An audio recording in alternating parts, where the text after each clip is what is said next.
안녕하십니까. 통일나우의 이영아입니다. 한 주간의 통일 소식 브리핑에서 전해드립니다. 지난 25일 통일부 국립6.25 전쟁 납북자 기념관은 전쟁과 분단의 아픔을 되새기고 평화 통일의 가치를 나누기 위한 특별 전시회를 열었습니다. 이번 특별 전시는 총 3부로 구성돼 있으며 6.25 전쟁 당시의 기록을 담은 총 300여 점의 자료를 기념관 누리집을 통해 만날 수 있습니다. 오프라인 전시는 코로나19 확산 방지를 위해 휴관한 기념관이 재개관한 후부터 관람할 수 있습니다. 한편 기념관은 온 오프라인 특별 전시와 함께 온라인용 교육 자료를 오는 30일부터 기념관 누리집에 제공할 계획입니다.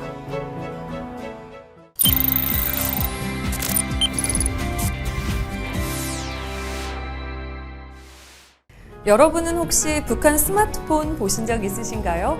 그 모습을 궁금해하시는 분들을 위해 오늘 통일 와수다에서 북한 스마트폰 언박싱을 준비했다는데요. 과연 북한 스마트폰의 모습은 어떨지 지금 바로 확인하시죠. 통일에 대해, 남북한에 대해 넓고 얕은 지식을 쌓아갑니다. 본격 통일 꼬시르기들을 위한 방송 통일 와수다. 반갑습니다, 여러분. 통포제우 혹시 이거 없으면 난 단 하루도 살 수 없다 이런 거 뭐 있어요? 전 탈모약. 요즘에 슬슬 빠지기 시작해서 탈모약 먹고 있는데 저는 탈모약 없으면 진짜 하루도. 그리고 사실 여러분들이 아시겠지만 유리 씨? 유리는 좀 있다가 한참 있다가 나옵니다. 네. 아시겠지만 제가 관종이거든요. SNS도 해야 되니까 스마트폰. 요즘 그런 분들 많아요. 그리고 유리. 탈모약, 스마트폰. 뒤로 밀렸네. 네, 유리. 탈모약에 밀렸어. 이렇게 있어야죠. 그렇구나. 아니 근데 이렇게 생각하시는 분들 너무 많으실 거예요. 우리 요즘 그 현대인들이 가장 패닉에 빠지는 순간이 언제인지 아세요? 매일 카레를 먹을 때. 휴대전화에 배터리가 없을 때예요. 그럴 수 있겠어요. 그 어떤 순간보다도 가장 패닉에 빠집니다. 그만큼 우리 삶에 요즘 없어서는 안 되는 필수품이 됐거든요. 근데 저는 그게 궁금하더라고요. 이 방송을 진행하면서 북한은 어떨까? 그러네요. 저희가 그런 생각 안 하고. 그럼 북한에도 이 스마트폰 좀비들 많은 거 아니에요? 네. 그래서 저희가 오늘 북한의 스마트폰에 대해서 알아보기 위해서 북한 통신 전문가 한 분을 특별히 모셨습니다. 이정진 박사님, 안녕하세요. 안녕하세요. 네, 이정진입니다. 네. 아니 박사님이라고 하니까 괜히 통일보시래기가 주눅 들고 막 그러거든요. 도대체 어떤 분야에 대한 박사님이신가요? 정확히는 북한학 박사예요. 북한학은 정치학에서 파생된 학문인데 북한을 편견 없이 그들의 눈으로 있는 그대로 보자는 그 어떤 내재적 관점하고 또 뭐 국제관계 역학 속에서 균형 있게 보자는 외재적 관점을 융합한 학문입니다. 그 중에서 제 논문 주제는 북한의 이동 통신을 주제로 썼습니다. 잤나요 지금 잠깐? 따라갈 수 있을까요? 나 오늘 낙오될 것 같은데. 프로그램 수준이 갑자기 너무 확 높아졌죠. 그러니까 저번 주까지만 해도 우리 아빠 뽀뽀, 우리 엄마 뽀뽀 이걸 했는데. 걱정 마세요. 저는 근데 박사님 인상을 딱 뵈니까 얼마나 인자하게 생기셨어요. 이거 우리가 알아듣기 쉽게 분명히 설명해 주실 거라고 저는 믿습니다. 맞지 박사님? 네. 그렇게 하면 제가 통보 맞춤으로 먼저 문제 하나 내겠습니다. 네. 네, 방송 보니까 북한말 맞추기 많이 하시던데 북한에서 스마트폰을 뭐라고 하는지 아세요? 너무 어렵게 접근하면 안 돼요. 다 진정하세요. 북한 말은 너무 어려우면 안 돼. 나온 대로 바로 스마트폰. 똑똑한 전화. 스마트니까 똑똑하다. 내가 먼저 할 걸. 손에다 계속 들고 다니잖아요. 든전. 그죠? 놓고 다니는 전화 아니고 든 전화. 이건 아니야. 아무리 미나가 똑똑해도 이건 아니다. 든전화 너무. 똑똑한 전화보단 낫지. 정말 샤프하세요. 그래요? 이게 스마트폰의 공식 명칭은 진형 이거 두 개 합했으면 되는 거 아니야? 치면 그죠? 야, 그래 우리는 어떻게든 됐네. 우리 좀 나아지는 것 같지 않아요? 네, 조금씩 좋아지고 있네요. 전에보다는. 북한에서는 영어는 거의 안 쓰는데 요 전화기에만 대해서는 타치폰이라고도 부릅니다. 군요. 그죠? 타치. 북한에서도 요 타치폰 많이 쓰나요? 네, 2018년 통일부에서 북한에 유통되는 휴대폰이 한 600만 대라고 이제 밝혔거든요. 근데 이제 북한은 통계 자료가 거의 없지만 경험적 연구로 이제 유추해 보면 보통 이제 우리가 핸드폰 쓰면 한 3, 4년 쓰면 뭐 거의 끝이잖아요. 네네. 이제 그런 걸 고려해 보면 지금 7, 8년이 지난 시점에서 옛날에 폴더폰 같은 게 얼마나 있겠어요. 그러니까 지금 남한처럼 뭐 효도폰이라든가 유아용 폰을 제외하면 한 80% 이상은 휴대폰에서 이제 스마트폰을 이용하지 않을까 싶습니다. 와, 우리가 생각했던 것보다 훨씬 더 많이 이런 기술이나 문명이 들어가 있다. 이게 항상 우리가 뭔가 좀 편견을 갖고 있다는 생각이 들어요. 근데 여기서 중요한 건 북한에서 말하는 타치폰은 우리가 생각하는 스마트폰과는 좀 다릅니다. 어떻게 해요? 예, 이제 북한 스마트폰은 월드와이드 앱이 연결이 안 됩니다. 예, 인터넷이 안 되는 거죠. 그래서 단지 북한 내부 인트라넷인 광명망에만 접속해서 그 안에 있는 컨텐츠를 이용하라고. 광명이요? 핸드폰 사서 광명 찾자. 인터넷에 접속은 할 수 없지만 타치폰이라고 하시니까 분명히 손으로 이렇게 하는 건 맞고 봤을 때 모양도 비슷한가요? 네, 그렇습니다. 이게 북한의 대표적인 스마트폰 브랜드로 아리랑 그리고 또 이제 평양이라고 있는데 제가 이제 궁금하실 것 같아서 제가 아는 기자님께 영상을 좀 빌려왔습니다. 이게 좀 연식은 좀 있어요. 한 4년 됐는데 그걸 감안하고 봐주시면 되겠습니다. 야, 이거 진짜 되게 좋은 영상인 거잖아요. 평양 2419라는 손전화기입니다. 손전화기 언박싱. 와, 거의 비슷해요. 저게 지금 설명서예요. 케이스도 끼워져 있고. 되게 이쁜데? 와우!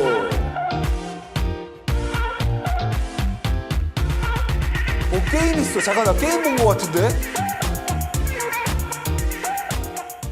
두 분 북한 스마트폰 처음 보시죠? 네. 처음 봤어요. 그렇죠. 보니까 어떠세요? 똑같은데요? 저희가 쓰는 거랑? 앱을 어떤 걸 보세요? 저는 관종이잖아요. 저는 인스타그램. 본인 얼굴? 네.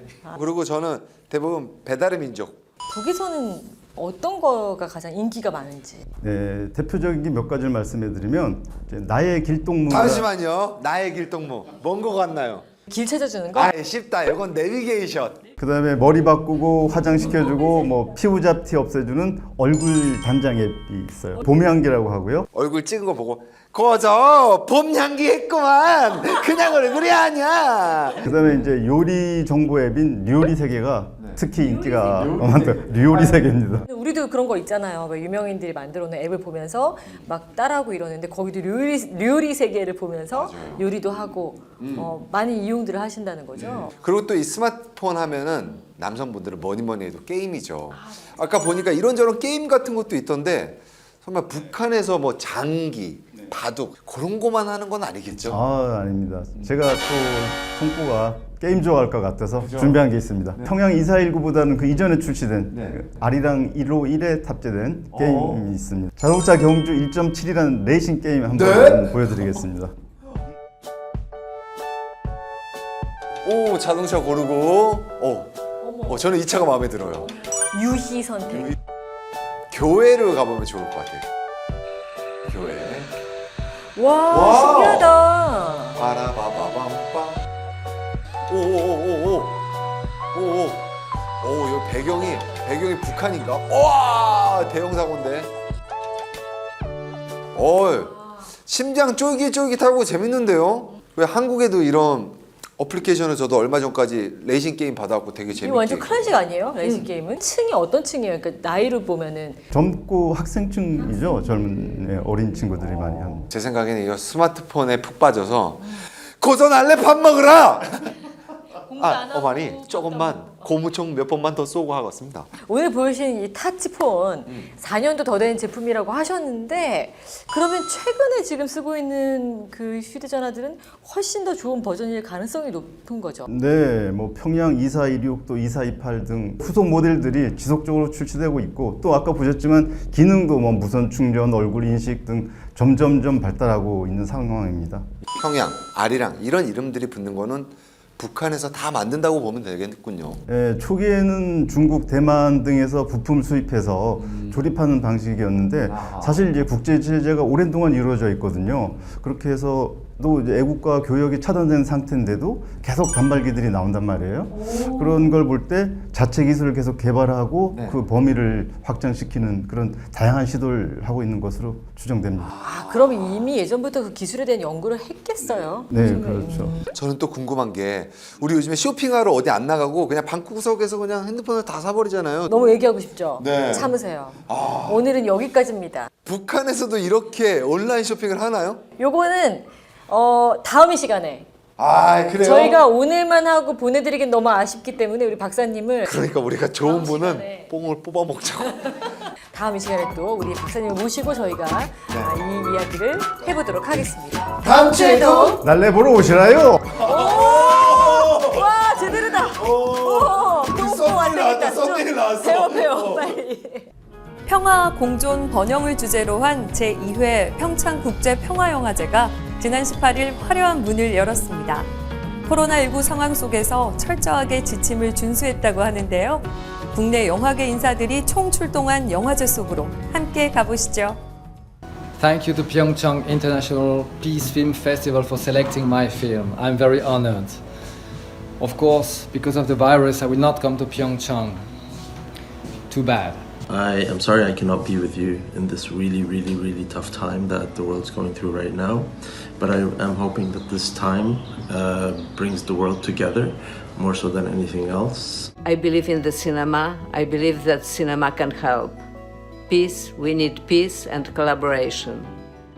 평화의 땅, 강원도 평창에서 열리는 영화 축제. 코로나를 뚫고 평화를 염원하는 영화인들이 모였습니다. 코로나로 멈춰선 세상, 그리고 인종 갈등으로 시위가 이어지는 세상을 보면서 다시 평화를 떠올렸습니다. 그런데 엊그제 다시 멈춰서는 남북 관계를 보면서 이 다시 평화가 이렇게 간절할 수가 없습니다. 전 세계 34개국 96편의 영화를 선보인 평화영화제. 그 개막식 현장으로 함께 가보시죠.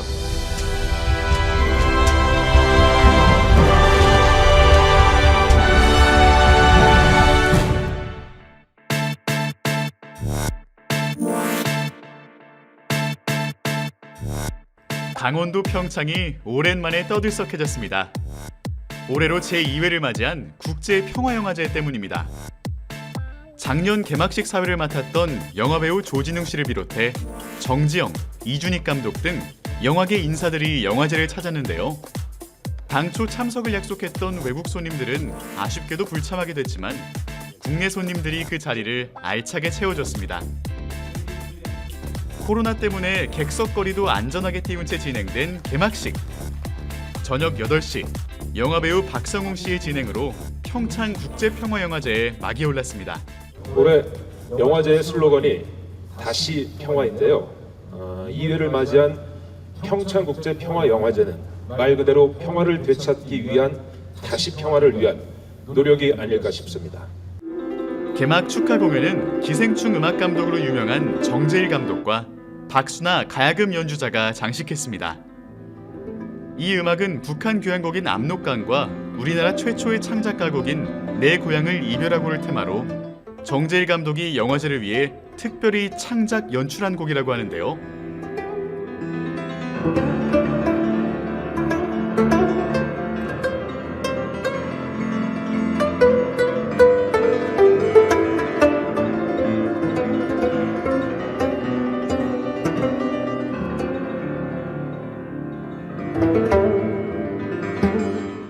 국제평화영화제는 동계올림픽으로 평화의 메시지를 알린 강원도 평창 지역에서 평화를 주제로 한 영화들을 소개하고 있습니다.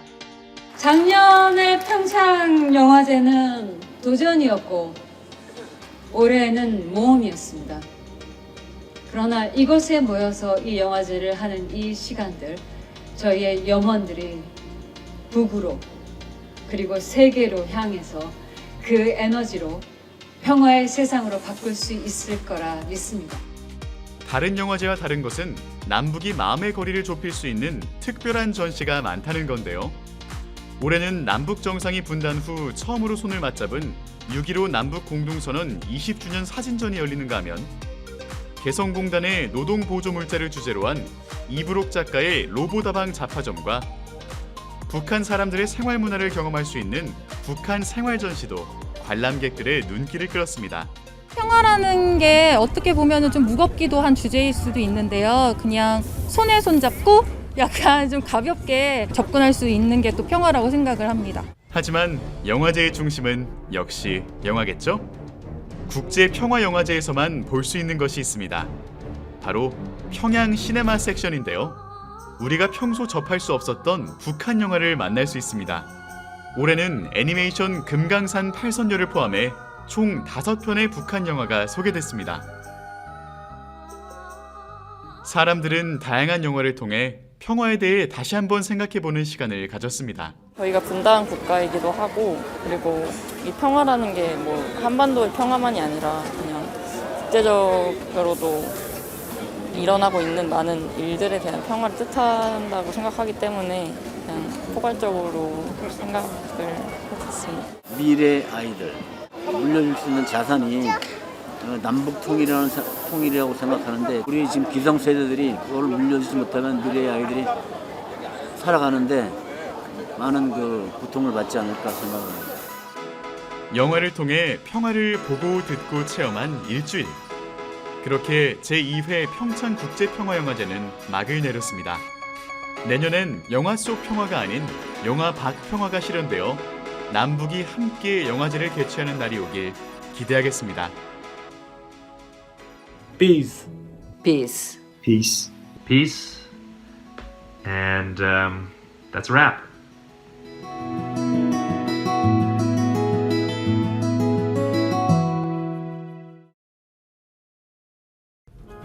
남북 관계가 어려울수록 두 손을 맞잡던 평화로운 그날이 떠오릅니다. 통일부 숏비디오 영상공모전 수상작 나는 꿈꿉니다 보시며 통일나우를 마칩니다. 시청해주신 여러분 고맙습니다. 평화. 나는 꿈꿉니다. 나 혼자 잘 사는 세상을. 나는 믿지 않습니다. 어제의 적과 친구가 될 수 있다고. 나는 믿습니다. 삶은 전쟁이고 세상은 승리한 자의 것이라고. 그래서 행복하신가요? 나는 믿습니다. 어제의 적과 친구가 될 수 있다고. 나는 믿지 않습니다. 나 혼자 잘 사는 세상을. 나는 꿈꿉니다. 평화.